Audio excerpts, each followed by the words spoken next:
Salam əziz abituriyentlər. Bugün 9-u 3-cü ay 2026-cı il 11-ci siniflərin buraxılış imtahanına düşmüş Azərbaycan dili suallarına baxırıq. Azərbaycan dilinin qrammatika suallarına. Biraz çaşdırıcı suallar da vardı, amma ümumi olaraq normal suallardır. Düzdür, bəzi suallarda blok tiplidir, çətinliyə gedib. İndi bu sualların hamısına birlikdə baxacaq. Nəhayət hərbi xidməti başa vurduqdan sonra gimnaziyadan şəhadətnaməmi aldım. Nə etdim? Aldım. Kim? Mən. Cümləmizin mübtədası görürük ki, yoxdur. Mən nəyə aldım? Şəhadətnaməmi. Mən şəhadətnaməmi nə zaman aldım? Hərbi xidməti başa vurduqdan sonra olur cümləmizin zərfliyi, yəni zaman zərfliyi. Buradan belə qoyaq. Mən şəhadətnaməmi haradan aldım? Gimnaziyadan aldım.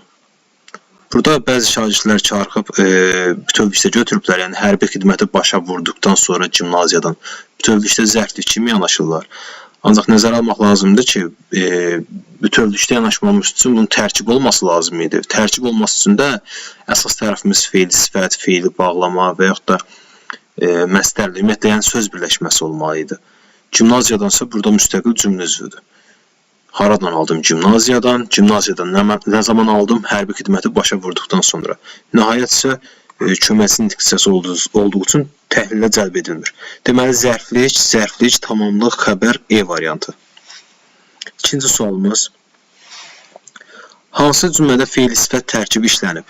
Ev sahibləri gələn qonaqları mehribanlıqla qarşıladılar. Hansı qonaqları? Gələn qonaqları. Gələn burada yalnız müstəqil formada təyin kimi çıxış edir. Ahəstə süzən qartal anidən şikarına tərəf şığıdı. Nə etdi? Şığıdı. Nə? Qartal. Hansı qartal? Ahəstə süzən qartal. Burada isə baxırıq ki, feil sifətimiz özündən əvvəlki sözlə birləşərək bütövlükdə tərkib yaradıb. Və bizim cavabımız olur B variantı. Digərlərinə də biz baxsaq, Asif yazılmış məktubu qatlayıb zərfə qoydu. Nə etdi? Zərfə qoydu. Kim? Asif. Nəyi? Məktubu. Hansı məktubu? Yazılmış məktubu. Görürük ki, yenə müstəqil cümlədir. Dostum oxuyan məqsədinə çatar. Nə edər? Çatar. Kim? Oxuyan nəyə çatar? Məqsədinə çatar. Burada da müstəqil cümlədir. Yaşıllaşan ağaclar göz oxşayırdı. Nə edirdi? Göz oxşayırdı. Nə? Ağaclar. Hansı ağaclar? Yaşıllaşan ağaclar. Baxırıq ki, digər bütün variantlarda feil sifətimiz müstəqil cümlədir. Yəni, hər hansısa bir söz birləşməsi yaratmayıb. 33-cü sual. Nümunə ilə bağlı yanlış fikirləri müəyyən edin. Yanlış fikri müəyyən edin. Yerimək öyrətdim, tutub əlimdən, dolaşdım aranı, dolaşdım dağı. Balana yerimək öyrədincə sən, gərək öyrədəydin yıxılmamağı. Baxaq, əvəzliyin bir məna növündən istifadə edilmişdir. Baxdıqda sən var. Bəli, həqiqətən də bir məna növündən işlənib burada.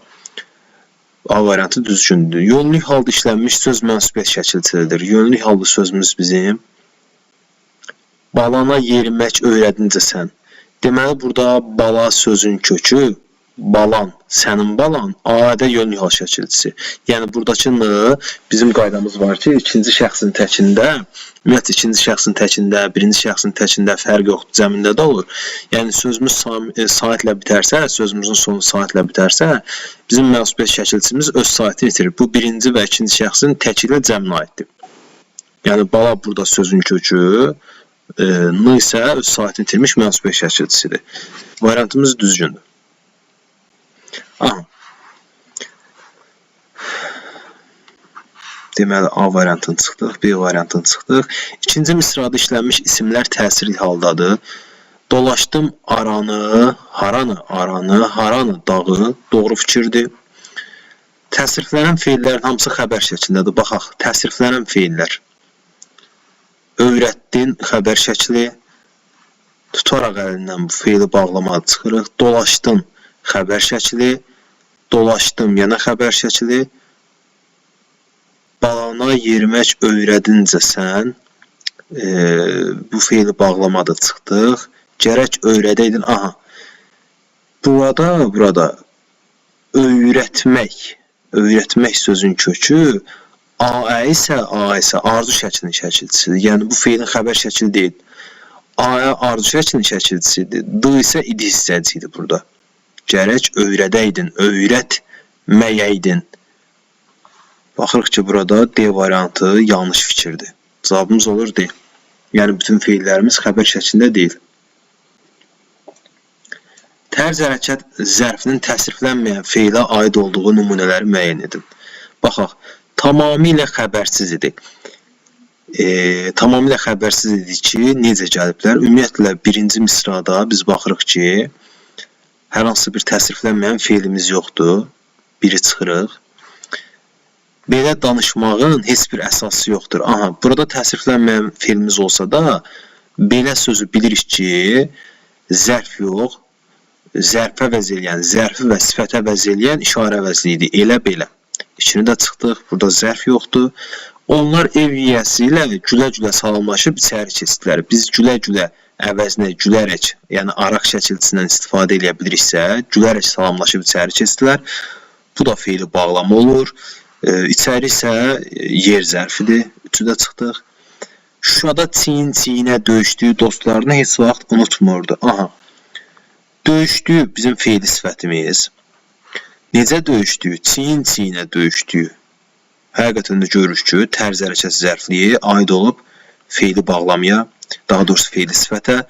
Öz uğurlarından iftixarla danışan sədr indi susmuşdu. İftixarla bizim tərz hərəkət zərfimiz və necə danışan, nə tərzdə danışan, iftixarla danışan, təsriflənməyən feili sifətimizə aid olub. Dilcu təşəkkür edib çölə çıxdı. Burada biz bilirik ki, ol, et, bil, qıl, köməkçi feillərimiz var ki, təşəkkür etmək bütövlükdə bir mürəkkəb feildir və feili bağlamadır. Dilcu isə bizim zərfimizdir. Necə təşəkkür edib? Dilcu təşəkkür edib. Baxırıq ki, burada da həqiqətən zərf, tərz hərəkət zərfi feili bağlamaya aiddir. Cavabımız 4, 5, 6 C variantı. Uyğunsuzluğu müəyyən edin. Deməli, birinci verb vasitəsiz nitqli cümlə, duru işarələr buraxılmış vasitəsiz nitqli cümlə, ikinci isə vasitəsiz nitqli cümlənin sxemi olmalıdır. Baxaq, qarı biraz düşünüb, yaxşı, qərar sənindir, dedi. Deməli, qarı biraz düşünüb bizim müəllifin nitqi, dırnağı açırıq, yaxşı, vergül, qərar sənindir. Dırnağı bağlayaq buradan. Bir dəqiqə. Qərar sənindir. Dırnağı bağlayırıq. Vergül tri. Deməli, burada nə baş verir? M, qoşa nöqtə, dırnağı açırıq. Vasitəsiz, dırnağı bağlayırıq. Vergül tri M. Əslində A variantı uyğun oldu. İkinci cümləyə baxaq. Bəli, dedi. Bir dəfə yerli bələdçilərlə qoruğa getmişdik. Deməli, cümləmizin özü vasitəsiz nitqlə başlayır. Burada isə M verib. Səhv elə B variant olacaq. Biz yenə də baxaq. Dırnağı açırıq. Bəli, vergül, tri, dedi, vergül, tri. Bir dəfə yerli bələdçilərlə qoruğa getmişdik. Burada isə dırnağı bağlayırıq. Deməli, sistem necə olmalıdır? Dırnaq açılır. V, vasitəsiz nitq, vergül, tri, M, vergül, tri və vasitəsiz nitqimiz dırnaq bağlanır. Bu formada olmalı. Cavabımız B variantı.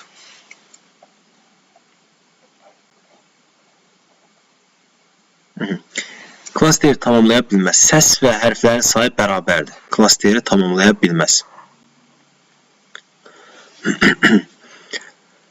Uşaq canlı nə cür tələffüz olunacaq?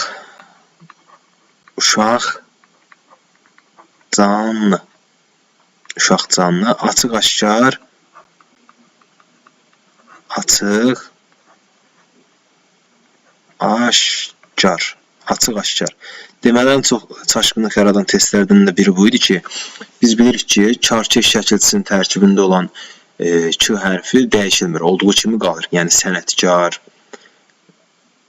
dedikdə kar olduğu kimi qalacaq və yaxud da azarkeş deyiriksə, azarkeş də olduğu kimi qalır. İndi açıq-aşkar sözün də kar sonluğu var deyə bəzi şagirdlər elə düşünür ki, ki olduğu kimi qalmalıdır. Ancaq nəzər elədikdə baxırıq ki, burada kar bir şəkilçi tərkibində deyil, sözün özündədir. Yəni sözün kökündədir. Bu formada isə biz bilirik ki, söz kökündə gələn və sözün ortasında gələn ki hərfindən əvvəl kar samit gələrsə, ki ciya çevrilir. Məsələn, təşkil ki ilə yazılsa da dedikdə biz təşkil deyirik, təşkilat deyirik. Eyni qayda burada da keçərlidir ki, aşkar yox, aşkar formasında olmalıdır. İndi baxaq. 3 cingiltili samit işlənmişdir. Ortaq olmayan xüsusiyyətləri seçməliyik biz. Məsələn, baxdıqda 1, 2, 3, 1, 2, 3. 1 əslində ortaq olduğu üçün çıxırıq. Ğ samitinin kar qarşılığı işlənib. Ğ'nın kar qarşılığı bəli, burada x işlənib, ancaq ikinci sözümüzdə özündən sonra sait gəldiyi üçün söz sonunda gələn q, ğ'ya çevrilib, x-ya yox. Deməli, birinci söz üçün keçərlidir, ikinci sözə aid deyil, ona görə 2-ni götürürük.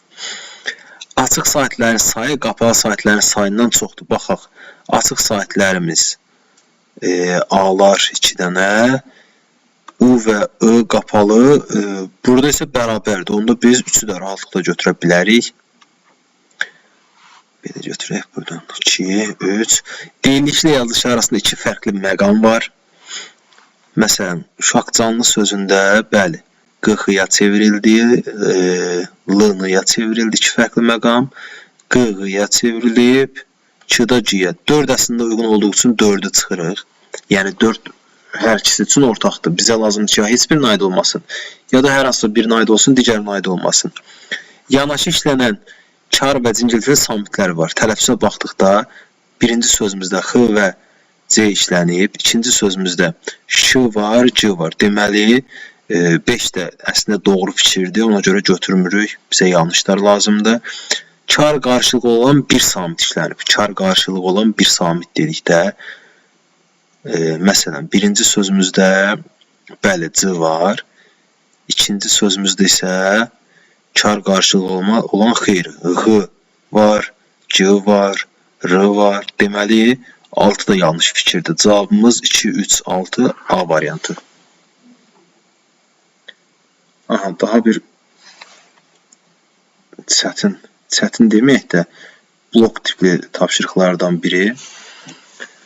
Sadəcə bir qədər diqqət tələb edir. Əslində cavabı rahatlıqla tapılır. Sadəcə biraz vaxt ayırıb daha dərindən düşünmək lazımdır. Gəncliyim, şərəfim, müqəddəratım bir ürkək ceyranın əlinə düşdü. Qayıt yerinə qoy ayı, günəşi, yenə olduğu tək görüm həyatı. Qayıt gözüm nuru, könlüm atəşi, qayıt səhmana, sal bu kainatı. Baxaq.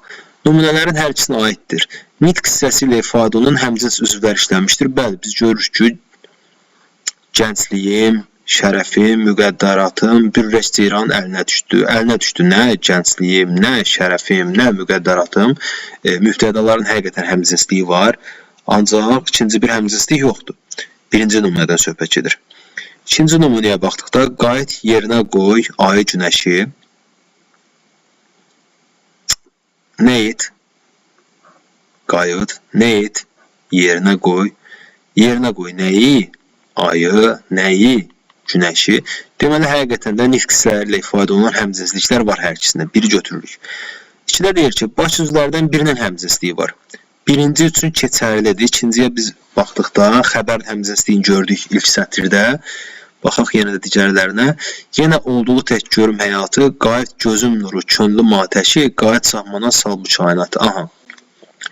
Burada çaşdırıcı məqamlardan da biri xitabı mübtəda kimi qəbul edib bəzi şagirdlər. Biz bilməliyik ki, burada gözüm nuru, könlüm atəşi müraciət obyektidir. Qayıt, ey gözüm nuru, ey könlümün atəşi. Yəni, bunlar mübtədanın həmcinsliyi sayıla bilməz. Deməli, 2 yanlışdır. Həmcins üzvlər uzlaşma əlaqəsinin əsas tərəfdir. Ümumiyyətlə, biz birinci cümlədə gördük ki, mübtədanın həmcinsliyi var, bəli. Onlar xəbərlə əlaqələmədə əsas tərəf ola bilər. Lakin ikinci misrada ümumiyyətlə uzlaşma əlaqəsi mübtəda və xəbər arasında olur ki, ikinci nümunədə biz görürük ki, xəbərin həmcinsliyi var və xəbər həmcins olarkən mübtəda ilə uzlaşma əlaqəsini girib əsas tərəf ola bilməz, asıl tərəf olar. Ona görə çıxırıq. Yəni, xəbərin həmcinsliyi var və şərt də bizə deyir ki, həmcins üzvlər uzlaşma əlaqəsində əsas tərəf olur. Xəbər ümumiyyətlə həmcins olsa da, olmasa da uzlaşma əlaqəsində əsas tərəf ola bilməz. Asıl tərəf olur. İkinci sütuna baxaq. Nümunələrin yalnız birinə aiddir. İki fərqli cümlə üzvü həmcinsdir. Bəli, bu həqiqətən də ikinci sətrimizə, ikinci nümunəmizə aid idi. Həmcins mübtədaların ifadə vasitəsi söz birləşməsidir. Aha. Burada yenə gözüm nuru, könlüm atəşi bu ifadələrlə bizi çaşdırmaq istəyirlər. 5-də çıxdıq. Həmcins tamamlıqlar işlənmişdir. Bəli, həqiqətən də görürük ki, ikinci nümunədə ayı, günəşi təsirli hallı tamamlıqlarımızdır. Yəni, birinci sətirdə, birinci misrada, birinci nümunədə isə belə bir şey yox idi. Deməli, cavabımız olur 1, 4, 6, biz bir dəqiqə baş sözlərdən birini, 2-ni biz götürməliydik əslində. 2, çünki dedik, birinci nümunədə yalnız mübtədanın həmcinsliyi, ikinci nümunədə isə yalnız xəbərin həmcinsliyi var. Ona görə 2-ni də götürürük. 1, 2, 4, 6 cavabımız B variantı. Biri mürəkkəb addır. Demək olar ki, buradakı ən sadə, ən asan deyilə biləcək test nümunəsidir. Ədəbiyyat müəllimi söz birləşməsi, dəvə quşu mürəkkəb söz, Gülyaz xüsusi isim, günə baxan mürəkkəb söz, Novruz bayramı mürəkkəb adı. Ümumiyyətlə bilmək lazımdır ki, mürəkkəb adlar heç zaman bitişik yazıla bilməz. Mürəkkəb adlar ağır yazılır. 38. Cərgələrdən birindəki sözlər kök və 2 leksik sxeminə uyğundur. Baxaq. Peşə, peşəkar, peşəkarcasına, küs, küsgün, sondakı dır isə şəxs sonluq olacaq. Ona görə A variantından çıxdıq. Dahiyanə, sözün kökü dahi, anə isə leksik şəkilçimiz, çək, çəkil, çəkiliş. Burada isə baxırıq ki, birinci sözümüzdə bir leksik şəkilçi var. B variantına çıxdıq. Genəldir sözünə baxsaq, biz gen sözün kökü, genəlmək leksik. Burada dır şəxs sonluğu deyil. Və yaxud da dır leksik şəkilçi deyil. Bəli, biz bilirik ki, dırın ümumiyyətcə leksik və yaxud da qrammatik şəkilçi olduğunu tapmaq üçün maqmək şəkilçisini adətən istifadə edirik. Burada bəli, bir leksik şəkilçi var, o isə d-dır, tək d-nın özü. Bu d isə əslində t şəkilçisidir ki, özündən sonra sait gəldiyi üçün uyğunlaşaraq cingilti samitə çevrilib. Bunu tapmağın ən rahat yolu biz sözü inkarda işlətəcək, görərik ki, həqiqətən də d-dan sonra inkar şəkilçisi düşəcək. Yəni, sözün inkarda işlətmək üçün inkar şəkilçisi qrammatik şəkilçilərdən sonra işlənə bilməz. Genəldir, genəltmir. Görürük ki, həqiqətən də burada bir t leksik şəkilçisi var imiş. Sadəcə olaraq burada ır şəkilçisi də olduğu üçün, yəni bu bir qrammatik şəkilçisidir, zaman şəkilçisidir, olduğu üçün bizim normamızı ödəmir. Bizə 2 leksik şəkilçi lazımdır. Burada isə qrammatik şəkilçisi də var. D variantına çıxırıq. Tanışlıq işlətdikcə. Tanı, tanış, tanışlıq, iş, işlə, işlət, dikcə isə feil bağlama şəkilçisidir. İndi burada variant düşmüyor. C variantıdır. C-ni də çıxdıq. Yerdə qalır E variantı. Cavabımız E variantı olacaq. Baxaq sözə. Oxşamaq. Sözün kökü. Oxşar leksik. Oxşarlıq leksik. Bərk sözün kökü. Bərk sifətindən bərkimək feili. Bərkimək feilindən bərkitmək feili. Həqiqətən də görürük ki, 2 leksik şəkilçimiz var. Cavab E variantı. Və sonuncu sual. Ölkəmizin beynəlxalq arenada qazandığı uğurlar idmana qarşı xüsusi diqqət göstərildiyinə dəlalət edir. Cümləsi ilə bağlı doğru fikirdir. Deyir, quruluşca mürəkkəb, xəbər şəklində olan feil xəbərin ifadə vasitəsidir. Quruluşca mürəkkəb, xəbər şəklində olan feili xəbərin ifadə vasitəsidir. Baxaq. Nə edir?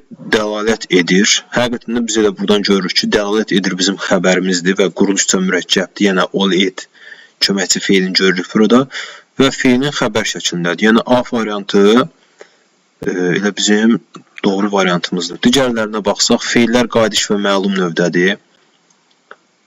Ölkəmizin qazandığı uğurlar məlum növdə. Dəlalət edir məlum növdə. Göstərildiyi isə məhsul növdədir. B variantını çıxaq. Şəxsə və kəmiyyətə görə dəyişməyən feillər eyni cümlə üzvü vəzifəsindədir. Şəxsə və kəmiyyətə görə dəyişməyən feillər dedikdə təsriflənməyən feillər bizdən istənilir. Dəlalət edir nə uğurlar? Hansı uğurlar? Ölkəmizin beynəlxalq arenada qazandığı uğurlar. Nəyə dəlalət edir? İdmana qarşı xüsusi diqqət göstərildiyində bu isə bizim tamamlığımız olacaq. Variantda isə deyir ki, şəxsə və kəmiyyətə görə dəyişməyən feillər eyni cümlə üzvü vəzifəsindədir. Nəinki eyni cümlə üzvü vəzifəsində? Ümumiyyətcə təsriflənməyən feillər cümlə üzvü deyil.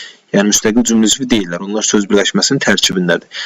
Feilin bütün təsriflənməyən formalarına aid nümunə işlənmişdir. Baxırıq ki, göstərildiyinə feili sifət var. Qazandığı feili sifət var. Ancaq baxırıq, feili bağlama və məsdər yoxdur. D variantında çıxırıq. Feillərin hər biri söz birləşməsinin əsas tərəfini təşkil edir. Feillərin hər birini deyə bilmərik biz. Çünki təsriflənən feillər tərkib yaratmır. Yəni söz birləşməsinin asıl tərəfi kimi çıxış eləmir.